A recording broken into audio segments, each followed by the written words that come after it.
Friends అందరికీ నమస్కారం. Friends ఇప్పుడే అందిన వార్త, రాష్ట్రమంతా షాక్, కోర్టు సంచలన తీర్పు. వివరాలు వీడియోలో తెలుసుకుందాం. వీడియో ఎక్కడ స్కిప్ చేయకుండా పూర్తిగా చూడండి. అప్పుడే కంప్లీట్ ఇన్ఫర్మేషన్ అయితే అర్థమవుతుంది.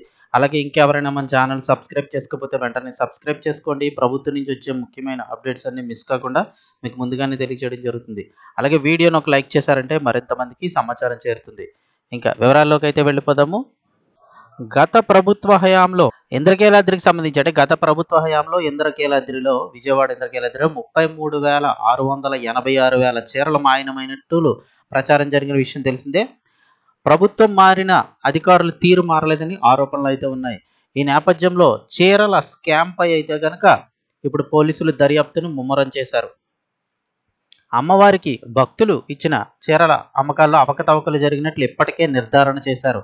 2018-19 మధ్య జరిగిన అమ్మకాల్లో కోట్లలో అవినీతి జరిగిందని, 1.68 కోట్ల మేర నగదు స్కామ్ జరిగినట్లు గుర్తించారు. గతంలో ఉన్నటువంటి జూనియర్ అసిస్టెంట్ అలాగే ఈవోకి షోకాజ్ నోటీసులు ఇచ్చారు. అయితే చీరల అమ్మకాల బాధ్యతలు ఈవో అలాగే జూనియర్ అసిస్టెంట్ నిర్వహించారు. ఈ మేరకు గత జూనియర్ అసిస్టెంట్ సుబ్రహ్మణ్యం, అప్పటి ఈవో భ్రమరాంబకు పోలీసులు షోకాజ్ నోటీసులు జారీ చేశారు. దీంతో షోకాజ్ నోటీసులపై సుబ్రహ్మణ్యం హైకోర్టును ఆశ్రయించారు. సుబ్రహ్మణ్యం పిటిషన్పై విచారణ చేపట్టిన ధర్మాసనం జిల్లా ఎండోమెంట్ అధికారితో ఎంక్వైరీ వేయాలని హైకోర్టు ఆదేశించింది.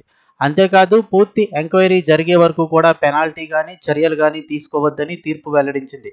పలుమార్లు సస్పెండ్ చేసినా కూడా కాగా ఈ చీరల స్కామ్ అభియోగంపై సుబ్రహ్మణ్యాన్ని గతంలో దేవాదాయ శాఖ పలుమార్లు విధుల నుంచి సస్పెన్షన్ వేటు వేసినా వైసీపీ నేతల తోడ్పాటుతో మళ్లీ విధుల్లో చేరారు. ఇక ఈ స్కామ్ పై ప్రత్యేక కమిటీతో విచారణ కొనసాగుతోంది. ఈ రోజు ఇంద్రకీలాద్రిపై ఈ కమిటీ విచారణ జరపనున్న నేపథ్యంలో హైకోర్టు నుంచి కీలక ఆదేశాలు జారీ అయ్యాయి. దీంతో ఇప్పుడు సుబ్రహ్మణ్యం స్వల్ప ఊరట లభించినట్లయిందంటున్నారు.